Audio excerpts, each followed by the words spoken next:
साधी सोपी रेसिपी सिरीजमधला आजचा रेसिपी क्रमांक आहे 85। आज बनवते मुळ्याचा पराठा। सोपी रेसिपी आहे।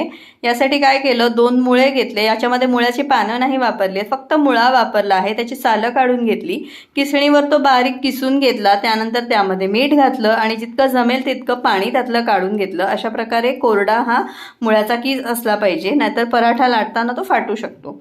आता या मुळ्याच्या किसामध्ये मी आलं लसूण मिरचीची पेस्ट घातली आहे, हिरवी मिरची, आणि तसंच मी यामध्ये लाल तिखट सुद्धा घालणार आहे। तुम्ही फक्त मिरचीचा सुद्धा पराठा करू शकता। जर तसं करणार असाल तर मिरचीचं प्रमाण थोडंसं जास्त घ्या। आता यामध्ये हळद घातली, हिंग घातला, धणा पावडर घातली, जिरे पावडर घातली आणि त्यानंतर लाल तिखट घातलं। लाल तिखट हे जास्त तिखट नाही आहे म्हणून मी 1 चमचाभर घातलंय। तुम्ही तुमच्या आवडीनुसार तिखटाचं प्रमाण कमी जास्त करू शकता। हे सगळं छान असं एकजीव करून घ्यायचं। मीठ सुद्धा अगदी व्यवस्थित घालायचं, कारण आपण हे स्टफ करणार आहोत हा पराठा, त्यामुळे तो पराठ्यामध्ये अळणी लागू नये म्हणून थोडंसं मीठ जास्त घालायचं। तसं आपण पीठ मळताना त्यामध्ये मीठ घालतो। इथे चपातीसाठी जे पीठ असतं ना तेच मी वापरलं आहे, ते मळून ठेवलं होतं आधी थोडा वेळ। अशा प्रकारे 2 छोटे छोटे गोळे घेतले, त्याच्या चपात्या लाटून घेतल्या।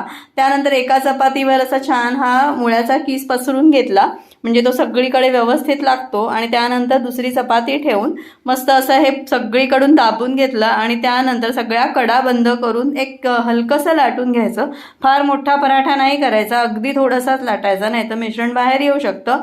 हे 2 प्रकारे आपण करू शकतो। स्टफ करून म्हणजे एकच मोठा गोळा घेऊन त्यामध्ये हा मुळ्याचा कीस भरून तसं सुद्धा करता येतं। मी दोन्ही प्रकारे करून बघितला। आता हा पहिला प्रकार आहे।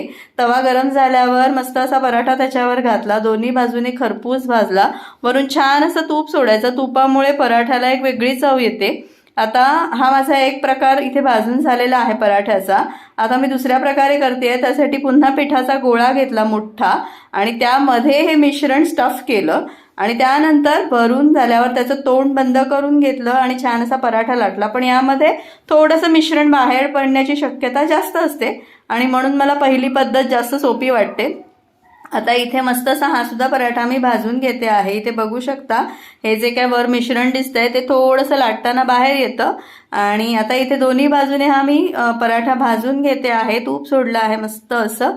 अशा प्रकारे इथे आपला मुळाचा पराठा खाण्यासाठी तयार आहे। दह्याबरोबर खाऊ शकतो, सॉस सोबत खाऊ शकता, चटणी बरोबर खाऊ शकता, असाच सुद्धा आपण हा खाऊ शकतो। अतिशय सोपी रेसिपी आहे, पटकन बनते, खूप छान लागते। मुळ्याची भाजी खायला जर कंटाळा येत असेल तर ही रेसिपी नक्की करून बघा। कशी वाटली कमेंटमध्ये कळवा। आवडली तर चॅनलला लाईक करा, शेअर करा, सबस्क्राईब करा। थँक्यू।